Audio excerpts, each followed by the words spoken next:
الحمدللہ رب العالمین والصلاة والسلام علی المبعوث رحمۃ للعالمین نبینا و امامنا محمد صلی اللہ علیہ وسلم وعلی آلہ و اصحابہ اجمعین، اما بعد، فعن ابن عباس رضی اللہ عنہ قال سئل رسول اللہ صلی اللہ علیہ وسلم عن الکبائر فقال الاشراک باللہ والامن من مکر اللہ والیأس من روح اللہ۔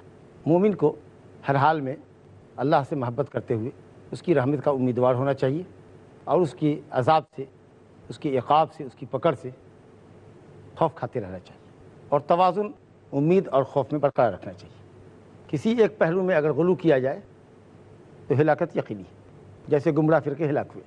یہ حدیث جو آپ کے سامنے ابھی پڑھی گئی، جسے مصنف بزار نے اپنے مسند میں بیان کیا ہے، رسول اللہ سے حضرت عبداللہ بن عباس نے بیان کیا ہے، اور علامہ ابن کثیر نے تفسیر میں لکھا ہے کہ زیادہ مناسب یہ ہے کہ یہ حدیث موقوف ہے ابن عباس پر۔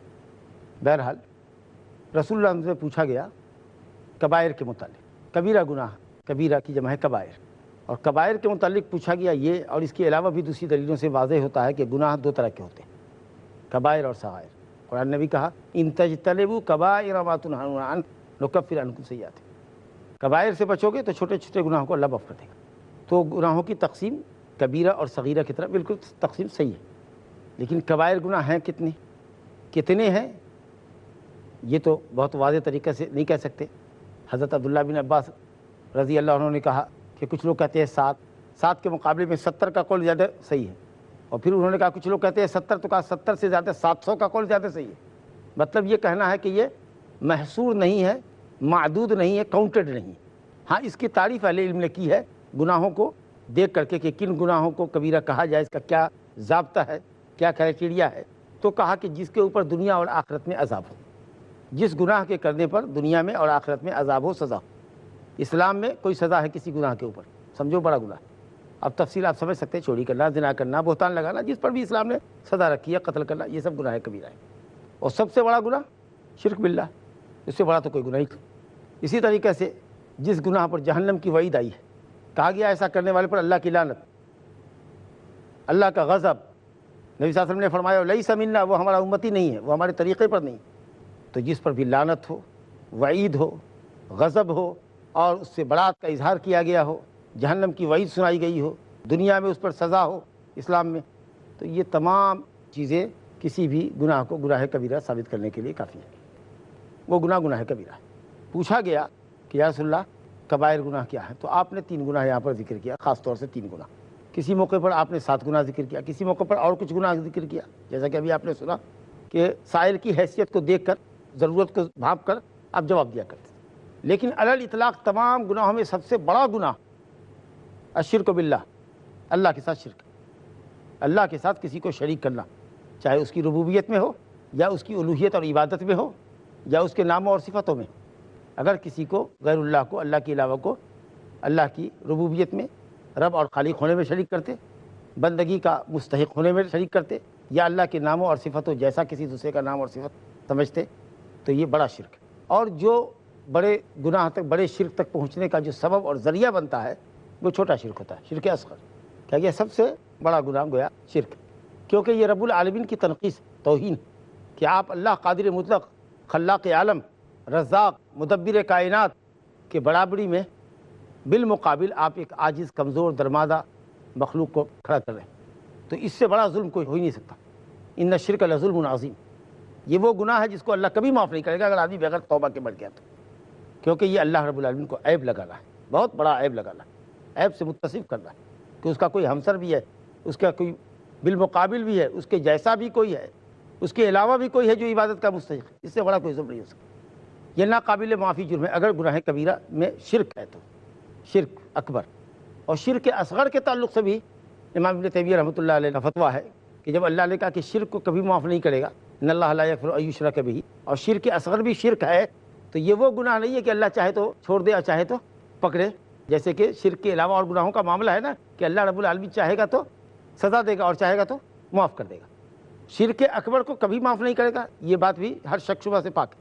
شرک کے علاوہ گناہوں کو اللہ چاہے تو اس پر سزا دے اور چاہے تو معاف کر دے۔ شرک اصغر کا کیا بنے گا؟ وہ تو شرک ہے لیکن ہے اصغر، تو دائمی جہنمی تو نہیں ہوگا شرک اصغر والا آدمی، لیکن معافی بھی نہیں ہوگی، کیونکہ اللہ نے کہا ان اللہ لا یغفر ان یشرک بہ، چونکہ وہ شرک کر رہا ہے، چاہے شرک اصغر ہی کیوں نہیں ہے شرک، لہذا شرک اصغر کی سزا ملنی ہے اس کو، لیکن دائمی جہنمی نہیں ہوگا، کیونکہ دائمی جہنمی شرک اکبر پر ہوگا۔ یہ امام ابن تیمیہ رحمۃ اللہ علیہ نے فرمایا ہے۔ شرک کی قباحت اور سنگینی سمجھنے کے بعد دوسرا گناہ آپ نے فرمایا جو ہمارے اس باب سے تعلق ہے، جو باب ابھی ہم کتاب التوحید کا 33واں باب پڑھ رہے ہیں، الامن من مکر اللہ، اللہ کی پکڑ سے، اللہ کی خفیہ تدبیر سے بے خوف ہونا، خفیہ تدبیر سے بے خوف ہونا، اور وہ بے خوفی یہ کہ آدمی گناہوں کے باوجود بھی دیکھے کہ اللہ تعالیٰ کی خوب نوازش اس پر ہو رہی ہے، تو اگر عقل مند آدمی ہو تو سمجھ لے ایک طرف ہم گناہ بھی کر رہے ہیں، دین سے دوری بھی اختیار کیے ہوئے ہیں، اور اس کے باوجود بھی اللہ کی نوازش ہو رہی ہے، گویا ہماری ہلاکت کا سامان ہو رہا ہے۔ وہ غافل لوگ ہوتے ہیں، گھاٹا اٹھانے والے لوگ ہوتے ہیں، یہ چونکتے نہیں کہ یہ کیا ہو رہا ہے، سمجھتے ہیں واہ ہم بہت اچھے ہیں، اللہ ہم پر مہربان ہے۔ ارے وہ آپ کے خلاف تدبیر چل رہا ہے، وہ آپ کو ڈھیل دیے ہوا ہے، آپ سمجھتے نہیں ہیں، انتہائی نادان بیوقوف ہیں آپ کہ آپ سمجھ نہیں رہے۔ ہوش کے ناخن لیجئے، گناہوں کے باوجود نیکی مل رہی ہے، یہ ہلاکت کا سامان بن رہا ہے، تیار ہو رہا ہے۔ تو فرمایا گیا الامن من مکر اللہ، اللہ کی خفیہ تدبیر سے بے خوف ہونا۔ اور تیسری بات آپ نے فرمائی والیاس من روح اللہ، اللہ کی رحمت سے مایوس ہونا۔ تو کسی بھی حال میں اللہ کی رحمت سے مایوس نہیں ہونا چاہیے۔ اگر گناہ سرزد ہو جائے اللہ سے معافی مانگی، اللہ غفور رحیم۔ انہ لا یأس من روح اللہ الا القوم الکافرون، اللہ کی رحمت سے مایوس تو کافر ہوتے ہیں، مومن کبھی اللہ کی رحمت سے مایوس نہیں ہوتا۔ لیکن جیسا کہ پہلے بھی یہ بات عرض کی جا چکی ہے کہ اتنا زیادہ امید قوی نہ ہو، غالب نہ ہو کہ گناہ پر گناہ کرتے جائیے اور کہیے کہ اللہ تعالیٰ غفور رحیم ہے، معاف کر دے گا۔ لیکن اگر گناہ ہو جائے تو اللہ کی رحمت سے مایوس مت ہوئیے، انشاءاللہ آپ سچے دل سے تائب ہوں گے، اللہ معاف کرے گا۔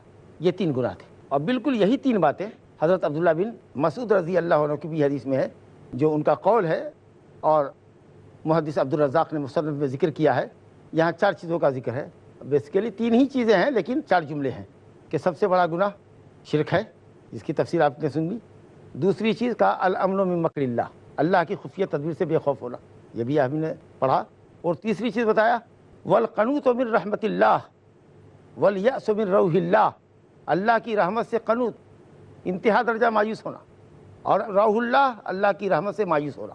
یہ قنوط اور یاس دونوں ایک ہی معنی میں، لیکن کچھ لوگوں نے کہا کہ قنوط اشد الیاس، انتہا درجے کی مایوسی کو کہتے ہیں، اور کسی نے کہا نہیں، یاس اصل میں شدت ہے، یاس کے اندر ہے، کیونکہ اللہ تعالیٰ کا انہ لا یأس من روح اللہ الا القوم الکافرون، اللہ کی رحمت سے یاس کرنے والے، مایوس ہونے والے کافر ہوتے ہیں۔ اور قنوط نا امیدی میں اللہ تعالیٰ نے فرمایا ومن یقنط من رحمت ربہ الا الضالون، اللہ تعالیٰ کی رحمت سے قنوط کرنے والے، نا امیدی کرنے والے، نا امید ہونے والے ضالین ہیں۔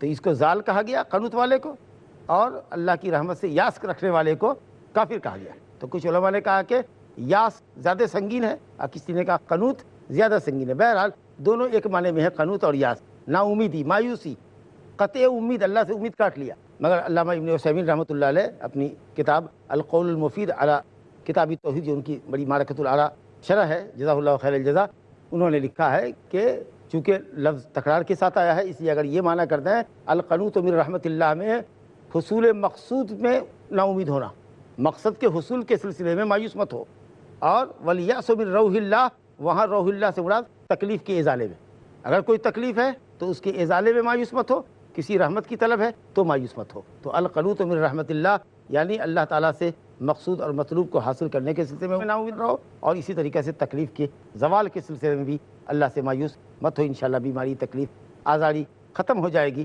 تاکہ کلمے کا تکرار نہ ہو۔ یہ ماشاءاللہ علامہ کی بڑی اچھی سوچ ہے، سمجھ ہے جو انہوں نے پیش کی ہے کہ القنوط من رحمت اللہ، حصول مقصود کے سلسلے میں نا امید نہیں ہونا چاہیے، والیأس من روح اللہ، اللہ کی رحمت سے مایوس نہیں ہونا چاہیے، یعنی تکلیف کے ازالے کے سلسلے میں نہیں ہونا چاہیے۔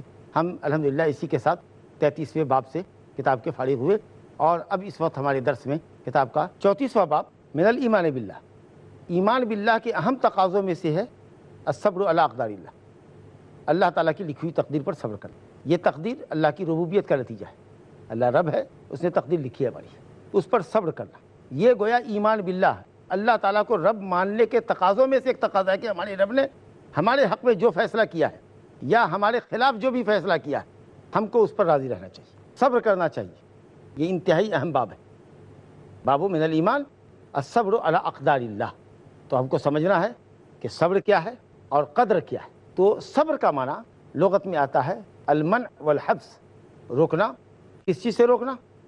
اب شرعی معنی میں یہ معنی آ جائے گا دل میں گھبراہٹ نہ آنے پائے، زبان پر شکایتی کلمات نہ آئے، اور آپ کی حرکت سے ہاتھ پاؤں سے کوئی ایسا عمل نہ ہو جو صبر کے منافی ہو۔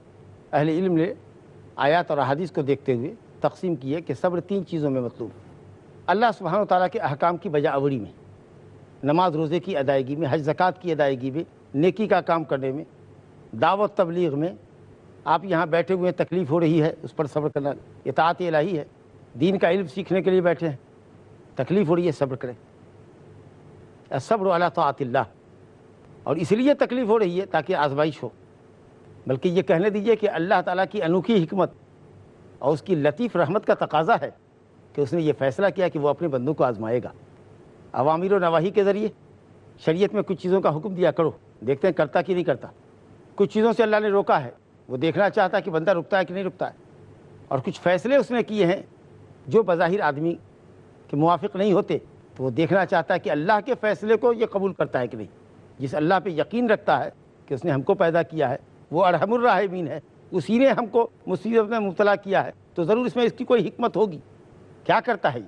صبر کرتا ہے کہ بے چین ہو جاتا ہے، شرکیہ اور کفریہ کلمات زبان سے نکالتا ہے، جاہلانہ حرکتیں کرتا ہے، وہ یہ دیکھنا چاہتا ہے۔ انشاءاللہ مختصر سے وقفے کے بعد پھر آپ سے ملتے ہیں۔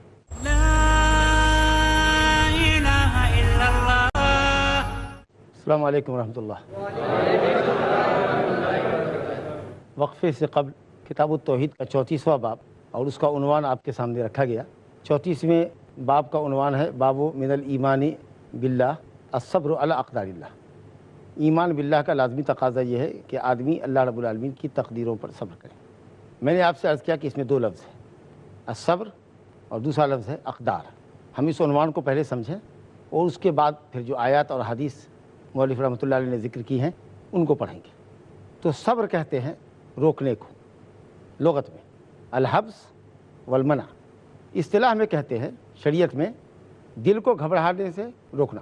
مصیبت آئی ہے تو دل گھبرا رہا ہے، بے چین ہے، تو دل کو گھبرانے سے روکنا، اور اسی طریقے سے زبان پر حرف شکایت نہ لانا، ایسا کوئی کلمہ نہ بولنا، زبان سے نہ نکالنا جو اللہ کو ناپسند ہو، اور ہاتھ اور پاؤں سے ایسی ویسی کوئی حرکت نہ کرنا جو صبر کے منافی ہو، جیسے گال پر تماشا مارنا، بال نوچنا، گریبان چاک کرنا۔ یہ ہے صبر۔ صبر کس چیز پر؟ اہل علم نے آیات اور احادیث کو دیکھتے ہوئے تقسیم کی ہے کہ صبر 3 چیزوں میں مطلوب ہے۔ اللہ سبحانہ و تعالیٰ کے احکام کی بجا آوری میں، نماز روزے کی ادائیگی میں، حج زکوٰۃ کی ادائیگی میں، نیکی کا کام کرنے میں، دعوت تبلیغ میں۔ آپ یہاں بیٹھے ہوئے تکلیف ہو رہی ہے، اس پر صبر کرنا اطاعت الہی ہے۔ دین کا علم سیکھنے کے لیے بیٹھے ہیں، تکلیف ہو رہی ہے، صبر کریں۔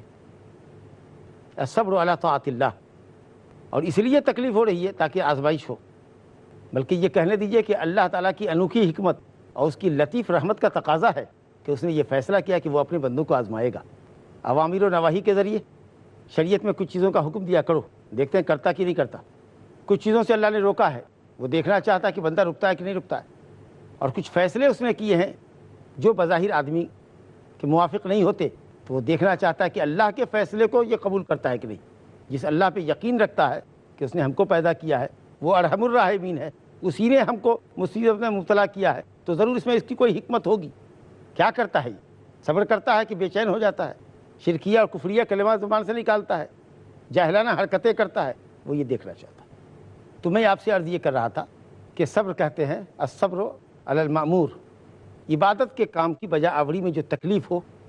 نماز پڑھنے میں تکلیف ہے، ٹھنڈی رات ہے، طبیعت اٹھنے کو مائل نہیں ہے، گرمی کی رات ہے، چھوٹی رات ہوتی ہے، نیند نہیں آئی لیکن اٹھنا ہے، اذان ہو گئی، بڑے دن میں، گرمی کے دنوں میں، سخت دھوپ کے دنوں میں رمضان آ رہا ہے، 15 گھنٹے 16 گھنٹے روزے رکھنے ہوں گے، تکلیف ہوگی، برداشت کرنا ہے۔ کیوں؟ اس لیے انما یوفی الصابرون اجرہم بغیر حساب، کیونکہ اللہ نے صبر کرنے والوں کا اجر بے حساب رکھا ہے، اور اللہ سے مدد چاہنی ہے، کیونکہ اللہ نے کہا وما صبرک الا باللہ، بغیر اللہ کی توفیق کے کوئی صبر نہیں کر سکتا۔ تو اللہ کی اطاعت میں جو تکلیف ہے اس پہ صبر کرنا۔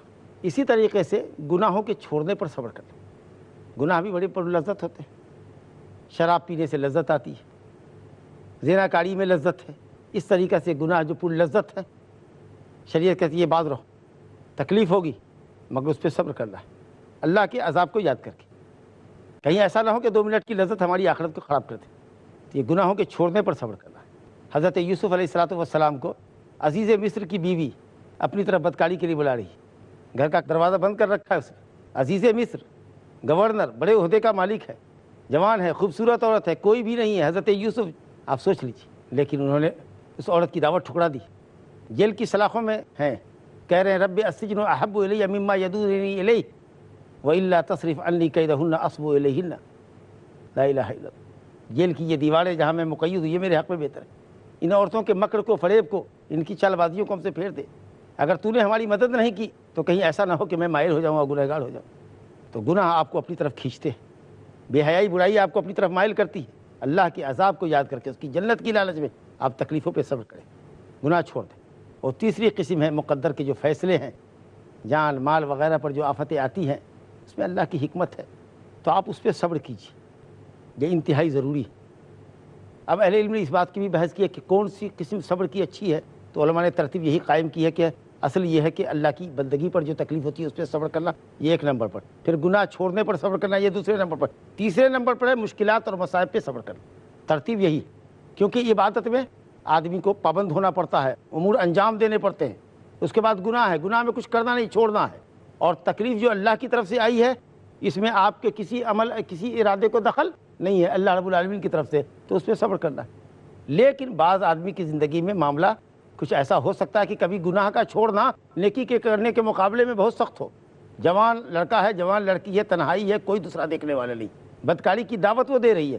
میں سمجھتا ہوں کہ اس مقام پر اگر کسی کو کہا جائے 100 رکعت پڑھنا آسان ہے یا اس عورت کی دعوت کو ٹھکرا کر کے نکل جانا، کوئی بھی دیکھنے والا نہیں ہے، ایک جوان لڑکی، ایک جوان لڑکا، تنہائی ہے، اندھیرا ہے، کوئی دیکھنے والا نہیں سوائے اللہ کے۔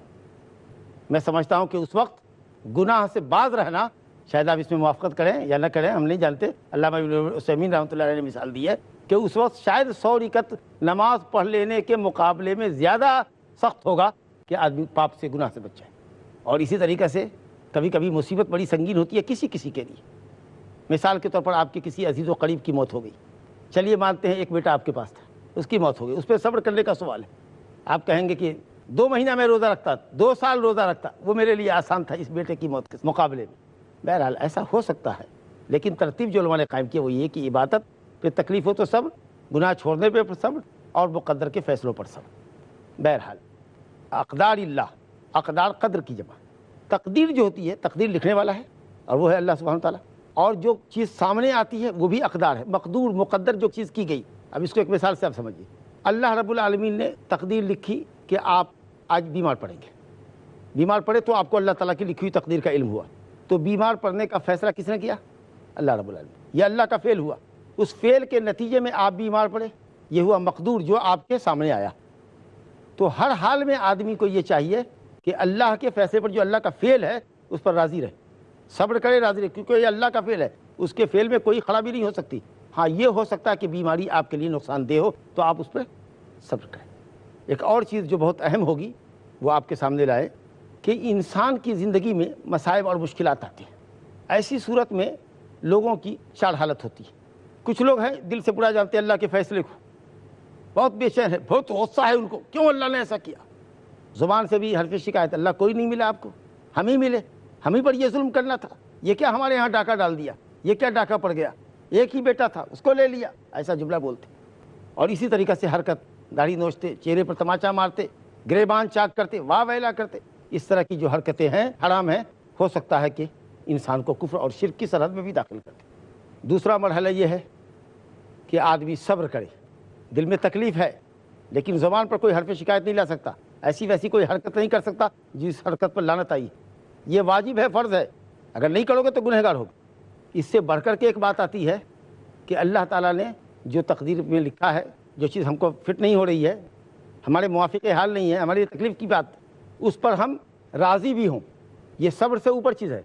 صبر تو کرنا ہی کرنا ہے، لیکن آپ راضی بھی ہے کہ اللہ کا چونکہ فیصلہ ہے، اس لیے ہم کو راضی ہونا ہے۔ ہمارے لیے صحت مند ہونا کیا، بیمار ہونا کیا، ہمارے لیے دونوں برابر ہے، چونکہ اللہ کا فیصلہ ہے۔ یہ بہت بڑے ایمان کی بات ہوتی ہے۔ اللہ تکلیف میں رکھے کہ آرام میں رکھے، ہمارے لیے دونوں برابر ہے، یہ بہت ایمان کی بات ہے۔ اور اس سے بھی بڑھ کر کے شاید یہ بہت خاص بندوں کے لیے ہوتا ہوگا کہ تکلیف ہو اور کہ اللہ تیرا شکر ہے کہ تو نے ہم کو تکلیف میں مبتلا کیا، کیونکہ وہ جانتا ہے کہ تکلیف میں مبتلا کیا ہے، صبر کریں گے تو ثواب ہوگا۔ تکلیف میں مبتلا کیا ہے، ہمارا گناہ مٹے گا، توبہ استغفار کریں گے، روئیں گے، گڑ گڑائیں گے تو اللہ تعالیٰ ہمارے درجات بلند کرے گا۔ ہو سکتا ہے کہ وہ مقام جو ہم اپنے عمل سے حاصل نہیں کر سکتے ہیں وہ تکلیف پر صبر کرنے کے نتیجے میں ہو۔ تو یہ شکر گزاری، گویا تکلیف پر اللہ کی شکر گزاری، سوچئے یہ کتنی اونچی بات ہوئی۔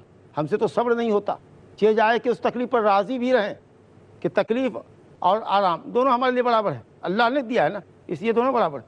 یہ ہوا رضامندی، رضا خوشی، یہ تو اور بڑی چیز ہوئی۔ اس سے بھی بڑی چیز ہوئی، ایک دم آخری درجے کی چیز ہوئی کہ آپ نہ صرف صبر کر رہے ہیں، نہ صرف راضی ہیں، بلکہ اللہ کی شکر گزاری کر رہے ہیں۔ یہ بہت خاص لوگوں کا کام ہوگا، بہت اونچے ایمان والوں کی شان ہوگی۔